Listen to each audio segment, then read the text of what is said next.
What's up, YouTube world? It's your boy J Dub, the #1 comment on YouTube, and I'm back with another review. Today, I will be reviewing Married at First Sight. This is season 14, episode 10, and this is the final segment, Noi&STEVE. And for those who are new to my channel, I do detailed reviews, not scene by scene, but things that stuck out to me, and pick out little different details that I might notice. So, as I said, as far as Married at First Sight, I do a couple by couple. And right now we on Noi&STEVE. So let's go ahead and get started into the review. So it starts off with Noi&STEVE. They're having a visit from Dr. V. All the couples had received a visit, like a checkup with one of the experts. And Noi&STEVE really confirmed that they are pretty much physically connected, and they're doing a lot of affectionate things, hugging, kissing, holding hands, and all that good stuff. And as far as the faults of the relationship, Noi was saying that they really had a huge communication breakdown, referring to the more so to the time when she walked out with Sushi and left Steve in the apartment over the noodles.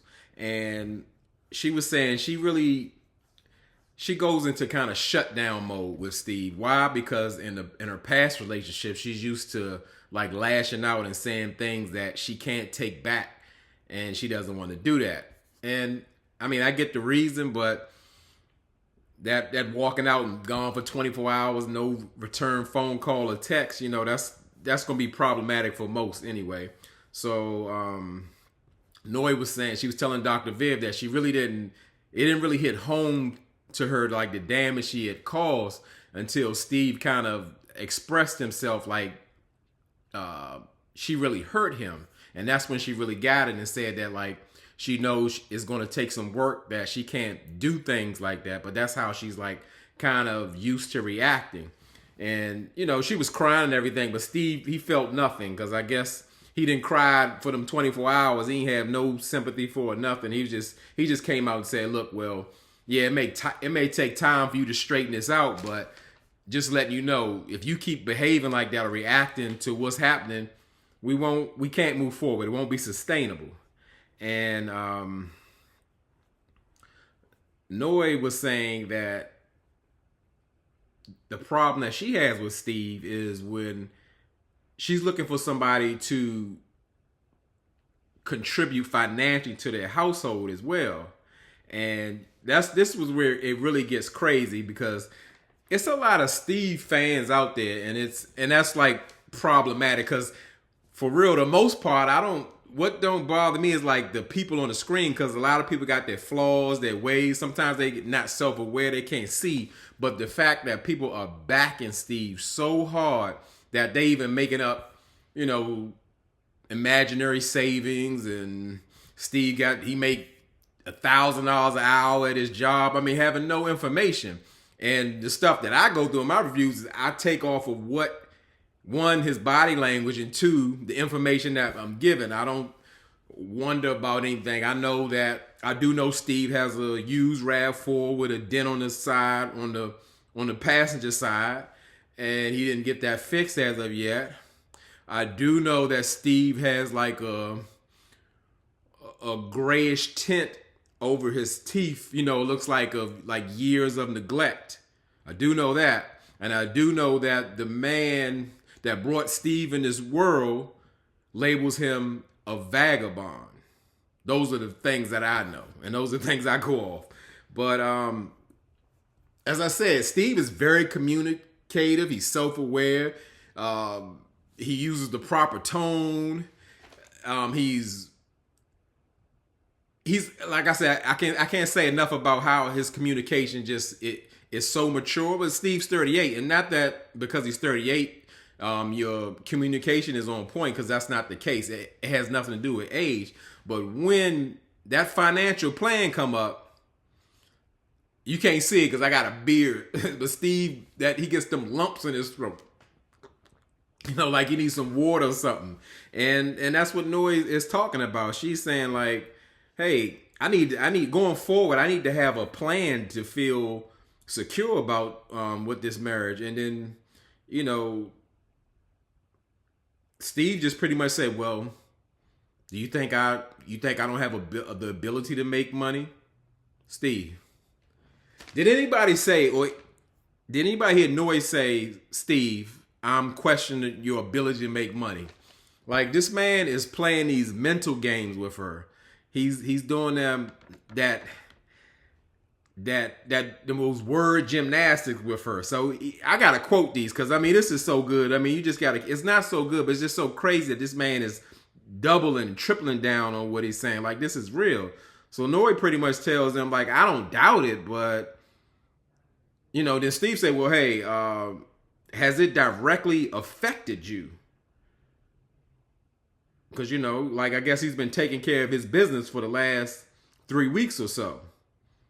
And Nori was like, she's holding her words back, or she don't want to say what she need to say. She's like, no, but it will. She's right. It will affect in the long run. Somebody not living in the same household as you, but not contributing financially. If y'all don't already have that agreement in place, I don't know how you can come in a marriage and not contribute financially when you don't have that agreement in place. Of course, people talk, there are plenty of wonderful house husbands that take care of the kids and the household and all that, but that's something that's understood. That's not two people meeting each other and just someone saying like, hey, I haven't noticed that you haven't gone to work in the past 90 days. Is everything all right? That's not how it works. Understanding has to be made for that even to be introduced. So, like I say, it gets better than that. So Steve, you could hear him kind of getting in his feelings. He's telling no, he like, I'm over here cooking and cleaning, and I'm getting his house in order. And he asking her, do you like the benefits of, having, meals and having this place spotless? And if it's so important for me to get a full-time job, then I won't be able to keep this place like it is. If he says, if I go to work full-time and then, the food is not going to be as good, the place is not going to be as clean, and then there's no going back after that. We're like, she's still home. She's like, yeah, I think that we could both work and keep the house clean and share the cooking.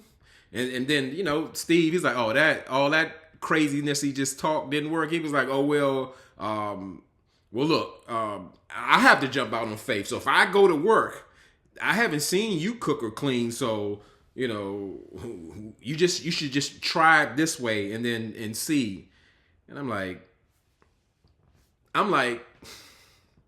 I told y'all, I've been trying to tell y'all, not only, let's forget the fact that, again, if Steve was any other color,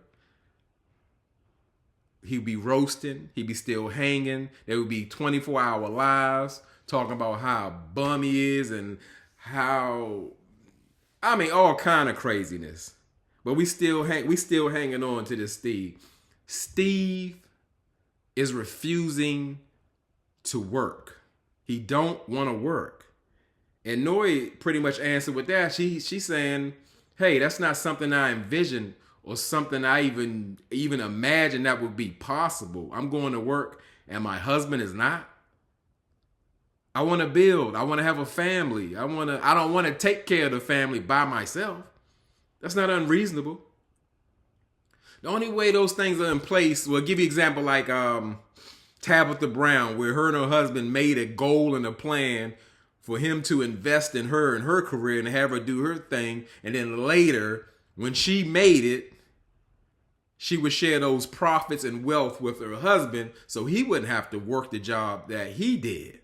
That's a plan, and that's something that's done together. You don't walk in the door and say, hey, I ain't got no job. I do want you to have some children, and I want you to take care of the house financially, and I'll just cook and clean and make great meals. But make sure you bring that money home so I can go grocery shopping.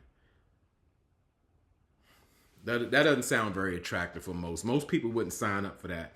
And again, I can't get totally invested. I'm more so bothered by the fans, aka the stands, who just making all this money up about Steve got it. If he got it, even Dr. Viviana brought it up. She's like, well, she tried to talk with Noi like, hey, so Noi, would you be comfortable like just living off savings? Or like she's like, nah, I'm not trying to do that. I'm not trying to do that. That savings is for emergencies and not to live off the money and not bring in more money and not have health benefits and insurance and all that kind of stuff. That's not what it's for. That's not real. But okay, like I said, Steve, to me, he's what his father said. He's a vagabond. It's just that I don't get the fact that people are going so hard for this man without the facts and just covering for him. I just don't get it. And Noi ain't feeling it. But what kind of makes me question about Noi, how could you allow yourself to fall in love with a man who you know must have a job for even to fit in your world?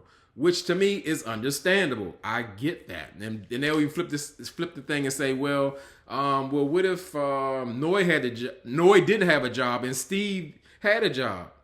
Noi should have a job unless they have the understanding that Steve is going to take care of the whole house and Noi will take care of the things inside the house. That's the only way. It's an agreement. You don't come in telling a person, I'm not working and I need you to take care of me. And I mean, it's like ridiculous. Noi just flat out and just say like, she look like, am I living in a twilight zone? And am I asking too much? Am I saying the wrong thing? Noi just flat out say like, hey, it just sounds like a bunch of excuses to me. It's a bunch of nothing. He threatened like, oh, you won't get these meals. You will not get the same quality meals if I'm working now. Well, once I'm working, I can only make you some noodles, maybe on the weekend. Come on now. I mean, it's getting ridiculous. So let's go. Let's get out that meeting because that was awful. I'm glad Noi held her composure and she spoke softly and took her time. To me that was an absolutely ridiculous conversation. And now Steve is so, she doesn't have belief in me or she don't think I have the earning potential. You ain't got to talk about it. Just do it. Just do it. People don't get it. Let me move on. So they do an outing. The girls go, they do the flying yoga thing, and Steve and the guys, they do ice hockey. And he's let the guys know that like, hey, I finally did it. What was that? I told Noi I love her. And they're like, oh yeah, congratulations. And they dapping him up and all of that. And Steve was saying she was so surprised, and they don't really know the timing of that. Steve did that to kind of cool things down at home because he knew he was looking ridiculous. He was getting too many lumps in his throat, so he had to let something happen to kind of smooth things over. But he's just trying to get out of it or convince Noi we should still get married. I mean, we should still stay married and I not work because I want to keep the house clean, spotless while you work and cook all your good meals. He ain't had me fooled when he was trying to make that omelet while she working. He already up. He getting up. Good morning. He rough night. He slept in late. And now he gonna cook mama some omelets. Okay, but Noi says that as far as the marriage goes, she's really happy with it, and she felt like they're adjusting well, and that she doesn't really miss dating because they did that production question like, do you miss dating or are you you missed the chase? And she was saying, Noi was really saying she doesn't miss the chase. She missed the mystery of it. I guess from living by yourself to now living with somebody 24/7, she feels like there is no mystery and they become way too comfortable with each other. And I get that because that's a total transition in your life. And they're still at home and they receive one of those, the intimacy packages that most of the couples were receiving throughout this episode. And they're doing like the 5 senses challenge. And so they're asking questions and playing games to try to be more intimate. And they need to find out what's their fantasy. But first they go to the first challenge. Noi is supposed to take a body shot off of Steve. And she's like, a body shot? What's that? And Steve explained to her, either you take it out a cup off his body or actually put the liquid somewhere on him and suck it off. And she's like, oh, I don't want to do that. And Steve was like, I think Noi was trying to act like she know what a body shot is, to more so impress him, her new husband. And like, yeah, he's like, I don't believe that. He's like, I've had plenty of body shots taken off me. Ain't wasn't no thing. But they were doing like the little blindfold thing where they were tasting, trying to guess like what types of fruit they're eating and all that. And they were talking about fantasies. And then Steve was like, yeah, I got a really good one. You're going to love this. I got this one. How about we get in the shower and then we wash each other's bodies? Like, yeah, that's freaky. That's that freaky stuff. Noi like, in her confession, you want to get clean? Okay, like come on now, Steve. Come on now, Steve. Like he ain't bringing nothing. First, Big Steve was talking about, he doing body shots. That wasn't nothing to him. And now he talking about one of his erotic fantasy is taking a shower together and washing each other's body. But okay, so Noi, Noi got that noisy in her, so she kind of tries to keep that little persona, that little shy persona up. So when asked about her fantasies, she was like, she had to take a pause and act like she was reserved and shy. And she was like, I think we should try to have sex in a semi-public place. And Steve like, what's a semi? She like, outside the home? That's not semi, that's outside the home. So maybe she mean behind a bush or something, or a tree, or behind Steve's RAV4 with the dinner on that side, so nobody can see him. I really want to Noi's fantasy to say, I think we should try to take you to the dentist and get those teeth clean after neglecting about 5 years. That's what I wanted her to say. But anyway, that's my fantasy. So pretty much the final scene was them taking their fears. They're supposed to write their fears down and then set them on fire. Noi is saying like she's really concerned about being a great wife to Steve, and that she's afraid that he won't like everything about her. And Steve was like, well, you ain't got to worry about that. Like, and that was funny, but it sounds like Noi, again, she has that fantasy kind of mindset, like everything has to be perfect. And that's never going to be. But we know what Steve's doubt. He's doubting that Noi can adjust to his lifestyle of not working and working inside the house. So that was pretty much it. It wasn't too much going on with them. And that concludes the Married at First Sight segment with Steve and Noi. That's the last one. So I need y'all to get down in them comments. Let me know what you think. Let me know what I missed. And I'll make sure I have Ready to Love for y'all tomorrow. And as I tell y'all could be anywhere in this YouTube world, but you're here with me. I really appreciate it, and I really mean it.